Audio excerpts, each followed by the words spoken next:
What's up, everybody? This is Lance, Lance of BH Capital Enterprises. I'm also a team leader for the Abacus Group. Team Mamba is the name of my team. Just wanted to give you guys some insight into my first trip to Vegas this past weekend. So I received I've been with TD Ameritrade for several years now, but some months ago, maybe early summer or something like that, I got an email from TD Ameritrade about this investor education conference in Vegas. So I looked into it and saw, that it was a free conference. Of course, I just had to pay for room and airfare. So I figured, why not? I've never been to Vegas, and I'm always looking to learn when opportunity presents itself. So that's how I looked at this, and so I took the chance. I said, okay, I'm gonna do it. So I booked my hotel room. It was at the MGM Grand, as you can see there in the background. And of course, got a group rate on that, pretty good discount. Um, and the conference was right at the MGM Grand, so that was very convenient.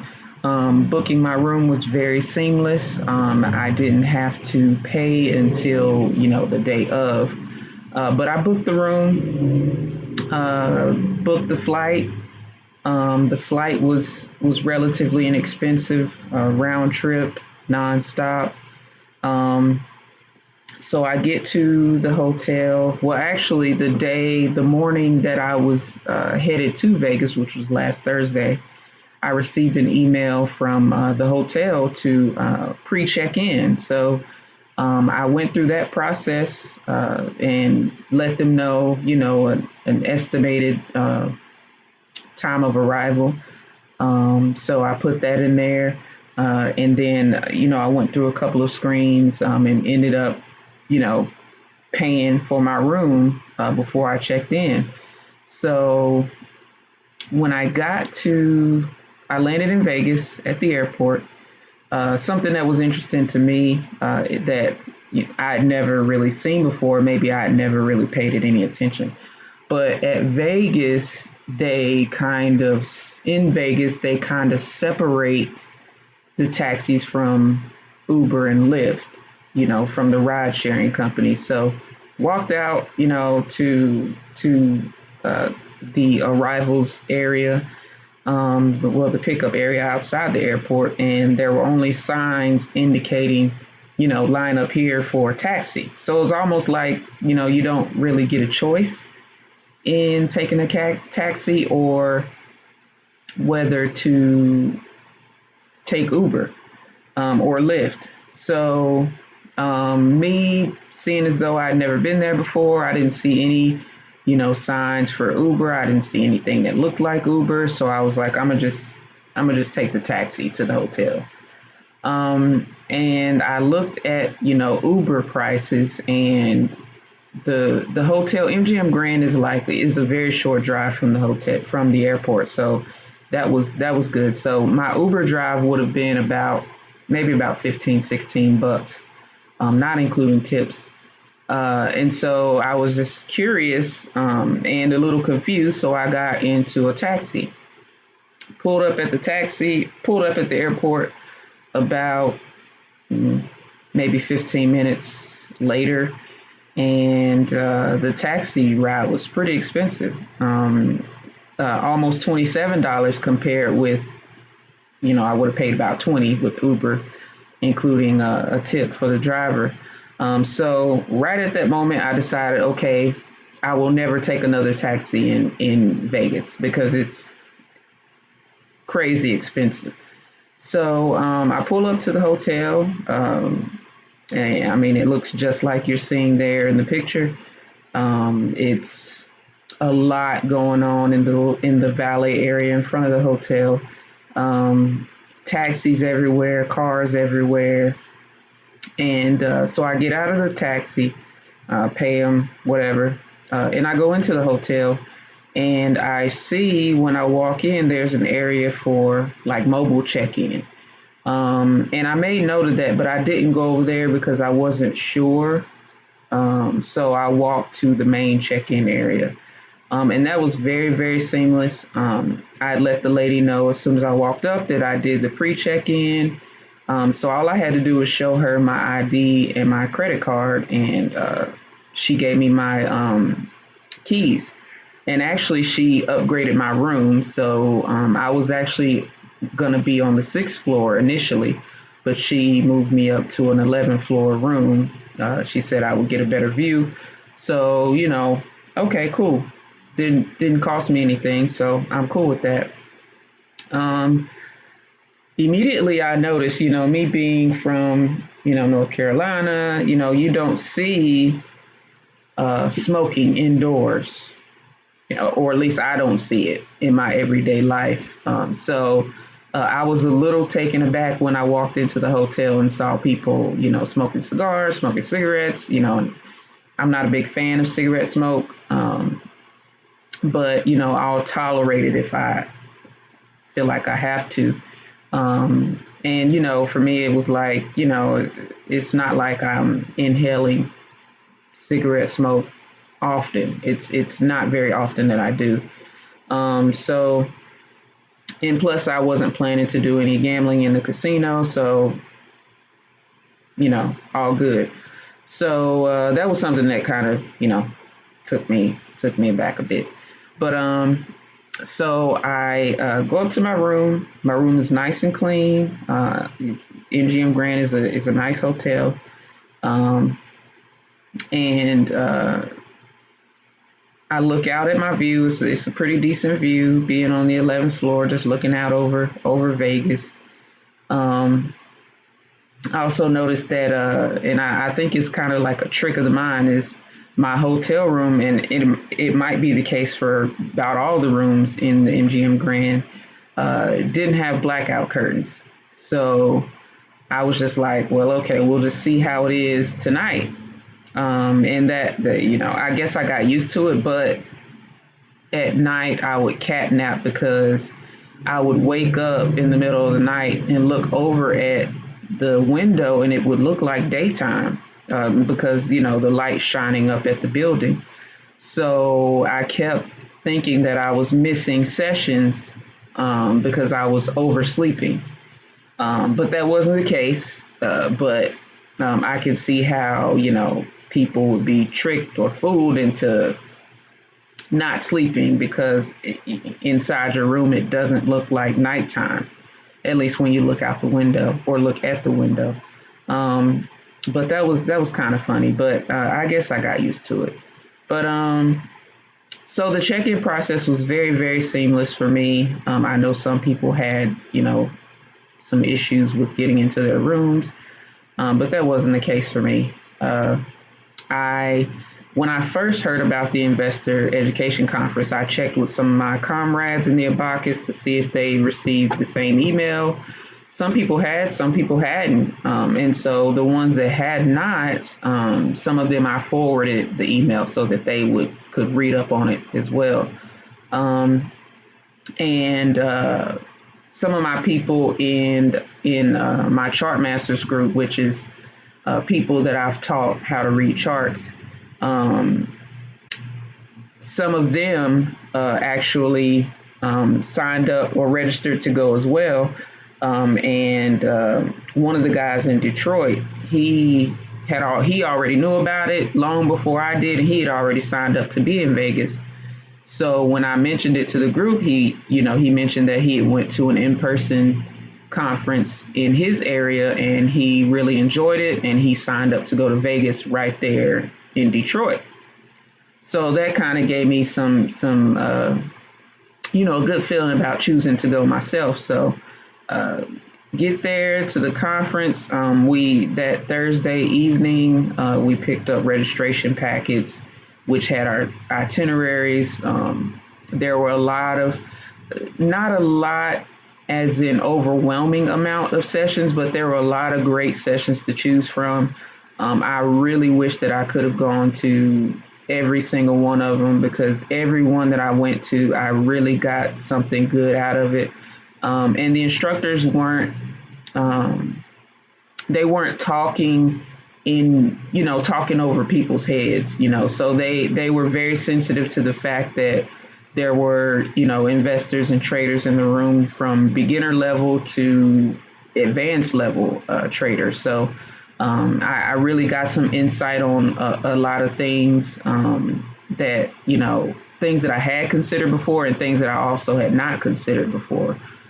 So I learned a lot of great information that I plan to explore further, um, and things that I'm going to add to my current tool belt when it comes to investing and trading. It also, the conference it was very well put together. Um, and I really feel like this is going to be an annual thing for me. And Another great thing is I spoke with several people who had been to the conference multiple times. So I thought that was pretty cool that, there are people that, keep going back. I'm not sure if they have the same sessions every time, but if so, I'll be happy to choose some of the sessions that I didn't get to go to this time for whatever reason. But uh, so you had the opportunity to choose your sessions, well in advance, and up until like maybe the week before the conference, you could make some changes. So naturally, there were certain sessions that were in high demand. Um, I went to a Thinkorswim mobile trader demo, which was early in the morning, like 6 a.m. session, and I, made it to that. That was pretty cool.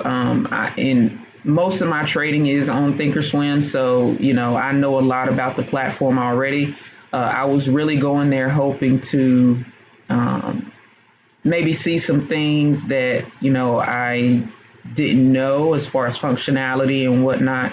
But I didn't really get that in that particular session. But I did I did learn that there is a way for me to be stopped out of my position if I'm in a trade based on the price of the underlying security. So if I'm in, Apple trading calls, instead of saying I want to be stopped out when my premium is down by 10%, I can say I want to be stopped out if Apple crosses whatever dollar level. So I'm going to be testing that out. So I thought that was pretty cool. Answered that question that I had.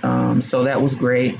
Probably the session that left the biggest impression on me was the one I went to one about sector rotation and relative strength. Not to be confused with relative strength index, which is an indicator that is used in technical analysis.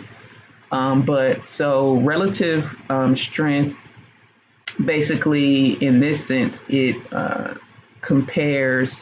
It's like a comparison number.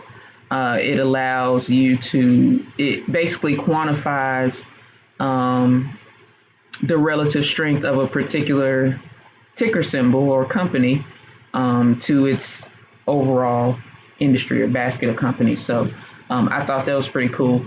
Sector rotation, that's something that I'm definitely going to be studying a lot on. And as soon as I got out of that class, well, actually, while I was in there, I was already my wheels were turning as I started to think of a strategy as far as swing trading is concerned. In swing trading, you hold trades for multiple days up to, uh, beyond a day.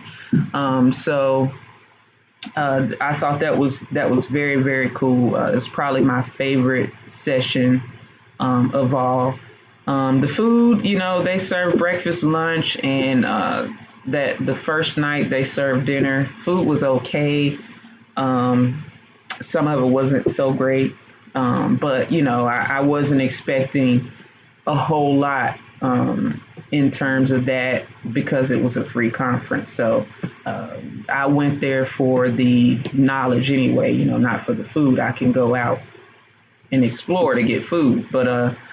So yeah, sector rotation and relative strength was my favorite class probably. And that's probably something that, if when I go back, I'd probably retake that as well. The instructors were really knowledgeable about their respective topics. One big thing that was common among probably all the instructors that I witnessed at the conference was spreads.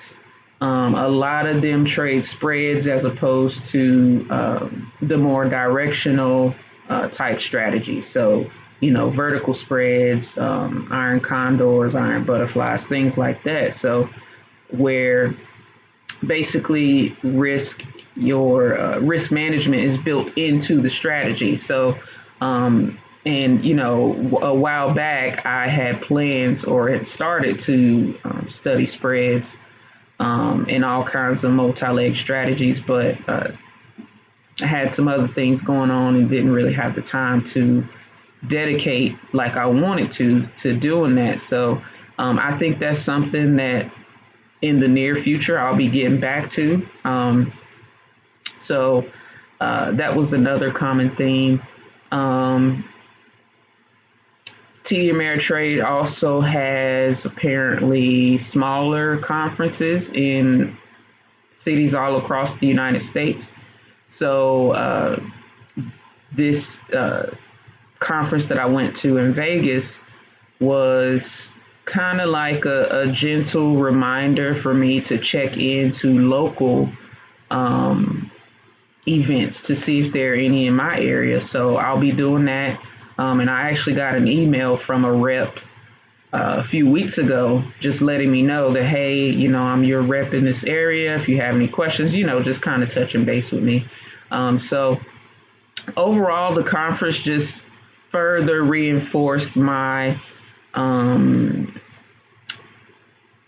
loyalty to TD Ameritrade. I really love this platform, and it's probably one of the first platforms that I recommend whenever I sit down and speak with someone about beginning a life in investing in trading or whatever.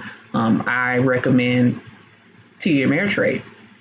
And that's because the educational resources, and that's what attracted me in the first place. Because when I first joined TD Ameritrade,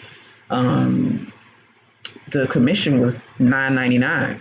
So for every trade I was making, I was spending $10. And if it was options, there was an extra nominal fee on top of that. But that stuff adds up. So I didn't join TD Ameritrade for the commissions. I just felt like, hey, the education available alone is worth my paying $9.99 per trade. So I was good with that.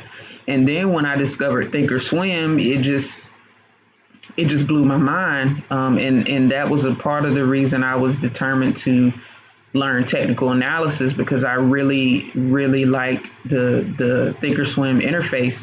And it can be intimidating for those who may not be familiar with the platform. But once you learn it, you really do fall in love with it. And I think it's one of the best platforms for chartists out there, really.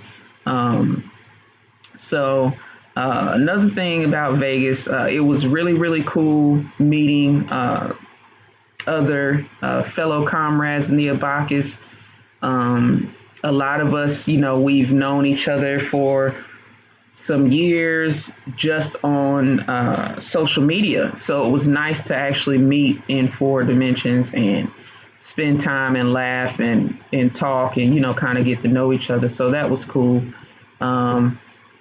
It was cool that I wasn't out there solo, which would have been fine, but it was cool to have other people there that, I knew from from interactions with social media and stuff like that. So that was cool. Um, the food at the MGM Grand was great. It was really good food. We ate at me and one other Abacus member, Renata. We ate at Craft Steak that Thursday night, and it was awesome. I had steak and some other things. I tried Brussels sprouts for the first time. Don't judge me. And it was actually good. I don't know why I had convinced myself that I did not like Brussels sprouts when I had never really eaten them. Um, but so that was good. Just sitting and talking and uh, eating. That's always fun. And then Friday or Saturday for lunch, we went to another restaurant inside the hotel in what is it called? Wolfgang or something, Wolfgang Puck or something like that. And that food was awesome as well. I had like a fettuccine, lobster fettuccine, and it had some sort of tomato sauce or something. Slightly spicy. I'm not a spicy food person. So, if I can tolerate it, more than tolerate it, it had a slight kick to it, but not to where it's a gradual buildup of hotness the more that you eat. So that was good for me. But it was great. Had lots of lobster in it. It was really good. Um, and then actually, Renata and I reached out to a private chef before the trip, probably about a week or so before the trip. And we hired a private chef who this black woman. She's in the cannabis space, and she cooked a great meal for us. Actually, she and her husband are chefs, and they cooked a wonderful meal for us. So we had, I mean, it was supposed to be a 3-course meal, but we had appetizer. Well, it was a 3-course meal. Now that I think about it, so we had artichoke dip, and so that was good. And we had salad with crab cakes, and her husband made some kind of like raspberry vinaigrette dressing from scratch, and that was probably one of my favorite things about the meal, was the dressing. I really wanted to slip it in my pocket and take it home, but that was great. And then we had steak, baked potato with shrimp on top, and it was a great meal. We enjoyed it, talked with chefs, laughed, things that we do when we eat, when we have food. And so the chef that we connected with is at Chick with a Whisk on Instagram, and her husband is Guy with a Knife. And he actually cooks at the MGM Grand as well. So very great cooks. The food was great. And I'm pretty sure, next trip to Vegas, I'll be reaching out to her again to set up another session. I thought that was pretty cool, something I had never really done before. And it was great to share that experience with one of my comrades. I'll put some pictures up on my pages so that you guys can see the deliciousness. She also made a sangria. It was alcohol free, but it was so good. What else can I tell you guys? Vegas, the weather was cool in the mornings and warm in the afternoon, so it was good. I was glad that I packed a couple of jackets, a sweatshirt, because being out, at nighttime, I could just throw on my sweatshirt, so it wasn't like freezing cold. The temperatures were good for me, especially being in the desert, so it wasn't too bad being toward the end of the year, late fall, so that was good. What else can I say? I mean, first time in Vegas, pretty good impression overall. Like one of the sponsors at the conference said, Vegas is almost like a human experiment in the middle of nowhere. So Beautiful, beautiful scenery, interesting architecture, great food. I'm hearing that buffets in Vegas are a big thing, but I didn't get the opportunity to go to any buffets. I think the next time that I go, if it's not, for an investor conference, I'll definitely try to find a smoke-free hotel or something like that because my lungs are still trying to recover from all the cigarette smoke that I inhaled with all the walking. But I mean, the MGM Grand is a trip in and of itself, I must say. You really don't, if you don't want to, you don't have to leave the hotel for anything. I mean, they have shopping, restaurants, movie theaters, um, casino gambling if you're into that, just all kinds of things. And the hotel is huge. It's like a city, a small city within a city. So that was nice. Uh, a lot of things going on. Just busy. It really is like they call New York the city that never sleeps, but I think Vegas is the city that never sleeps.